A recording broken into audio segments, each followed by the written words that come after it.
How many people have done a detox or some kind of fad diet at least once in their life? If it didn't work, this is one reason why. Hi, I'm Christine, the nervous system regulator. I help you reset and regulate your nervous system brain so you can heal from the inside out.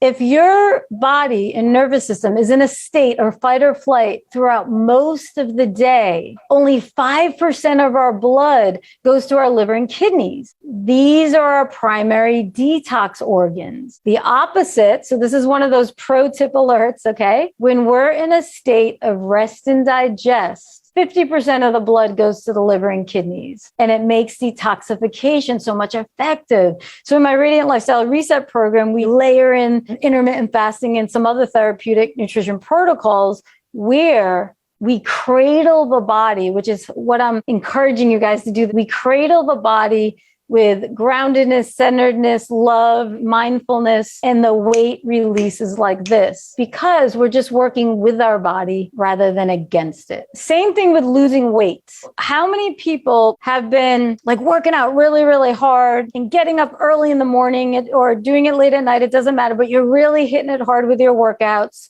You might be really focusing in on how you're eating. Some people might be cutting down calories, some people not. But the point is the weight's not budging. So from a losing weight standpoint, we want to make sure we're in that rest and digest mode while we're eating. So that's why mindful eating is really important. And this book is amazing. Everything is so short. It's awesome if you have ADHD on another side note, but it's really short. Everything's in little chunks. So what I do for my high performers, everything's simple, quick, and short to implement, 5 minutes or less. This is a good example. This book is amazing if you're interested in eating a little more mindfully. So we want to be in the rest and digest state more than the fight or flight state because our body needs to rest and repair in order for it to release the weight. If you're not losing weight, your body is holding on to it for a reason because our bodies are intelligent. And usually it's because it's in survival mode.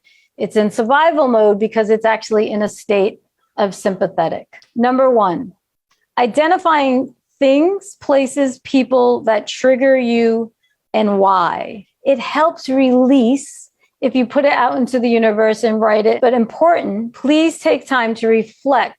You want to be aware of what triggers you, what situations trigger you, and how you respond to these triggers. Are you responding to these triggers in a sympathetic mode? And these are more layered, like how did your parents respond to stress?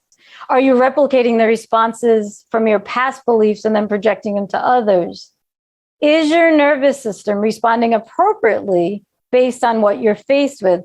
But when people have trauma, anxiety, depression, this is when we're easily triggered. So I'd like you to take some grace, take some self-compassion, and think about these things. I'll give you a very quick example. I'm definitely a recovering perfectionist, used to have to do every single thing right. And when I think back, oh my God, it was a nightmare. So I had that all or nothing thinking. So when you have all or nothing thinking, your body is primarily in sympathetic a lot of the time. And that's when it rolled into a lot of different health challenges. So just think of that. Just ask yourself, do you have all or nothing thinking? Okay, so number two, be an observer of your thoughts, emotion, and breath.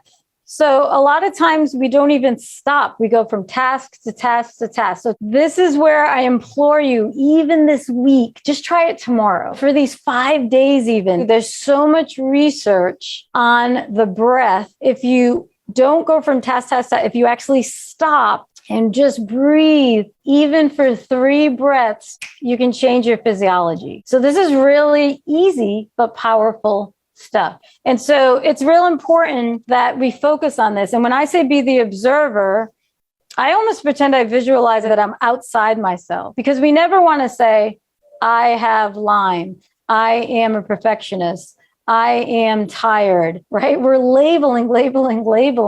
Energetically, it's just crushing us and it's bringing us into sympathetic.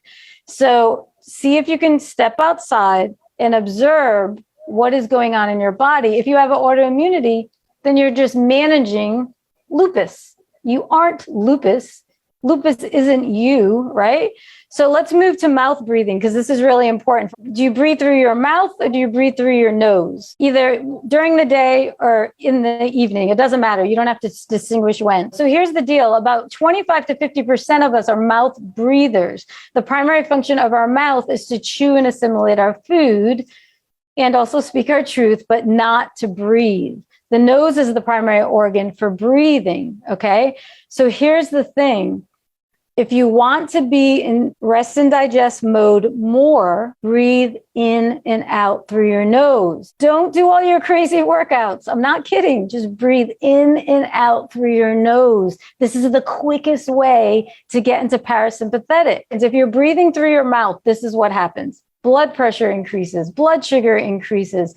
All the blood flows away from my digestive organs, and it's very easy to get triggered if we're breathing through our mouth. So this is why I suggest you try paying more attention to how we breathe. If you want to be more connected, you can join our private community, Chronic Stress Anonymous, for the high performer and recovering perfectionist. See the link below. Remember, you are pure love. Embrace it.